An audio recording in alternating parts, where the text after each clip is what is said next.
कक्षा 9वीं वाले सभी स्टूडेंट्स के लिए आ चुका है सामाजिक विज्ञान का 100% वेरी मोस्ट इम्पोर्टेंट पेपर, जो आपकी एग्ज़ाम में आपको देखने को मिलेगा। ऐसा पेपर मैं इस वीडियो के माध्यम से आपको बताऊंगा जो आपकी एग्ज़ाम में 100% इनसे प्रश्न बनेंगे। ऐसे प्रश्न हमने इस वीडियो में शामिल किए हैं। जैसे कि आप सभी जानते हैं, जो आपकी एग्ज़ाम है, जितने भी हम आपको पेपर बता रहे हैं वो वेरी मोस्ट साबित हो रहे हैं। 99% आपको देखने को मिल रहे हैं उनमें से प्रश्न। इसी प्रकार सामाजिक विज्ञान का जो पेपर हम आपको बताएंगे उनमें से बहुत सारे प्रश्न आपको देखने को मिलेंगे। अगर आपको ज़्यादा से ज़्यादा अंक प्राप्त करने हैं तो वीडियो को अंत तक जरूर देखें। किसी प्रकार से वायरल पेपर या रियल पेपर के चक्कर में ना पड़ें, क्योंकि आप सभी स्टूडेंट्स जानते हैं त्रैमासिक एग्ज़ाम से ही किसी भी यूट्यूबर के पास में जो वायरल पेपर होता है वो नहीं होता है।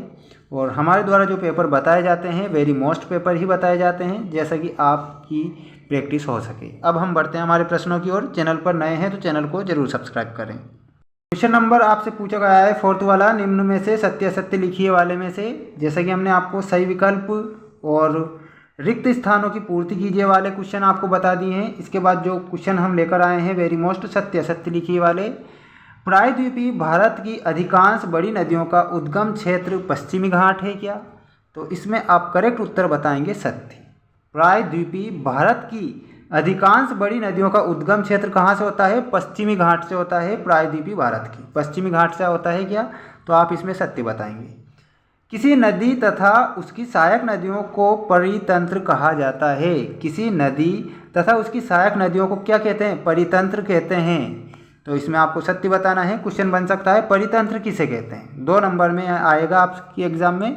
तो आपको बताना है किसी नदी तथा उसकी सहायक नदियों को परितंत्र कहते हैं। किसी नदी तथा उसकी सहायक नदियों को क्या कहा जाता है? परितंत्र।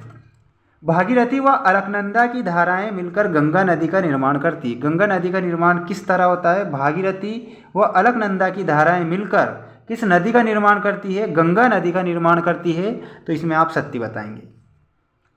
देवप्रयाग के निकट गंगा पर्वतीय क्षेत्र को छोड़कर मैदानी भागों में प्रवेश करती है क्या? तो आपको असत्य बताना है।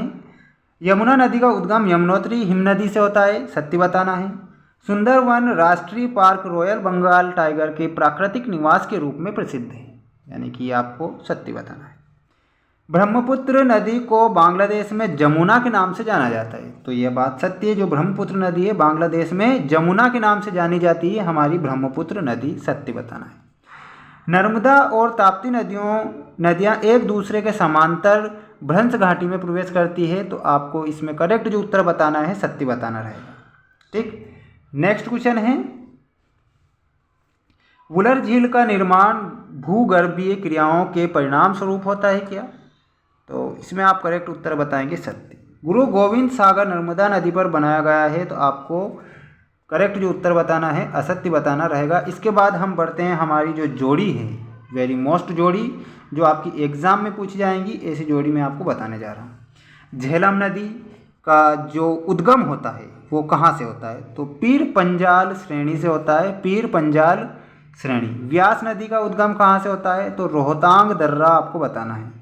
सतलुज नदी का उद्गम, तो सतलुज नदी का जो राक्षस ताल से होता है, सतलुज नदी का उद्गम। रावी नदी का उद्गम कहाँ से होता है? वेरी मोस्ट प्रश्न, तो शेषनाग झील आपको बताना है।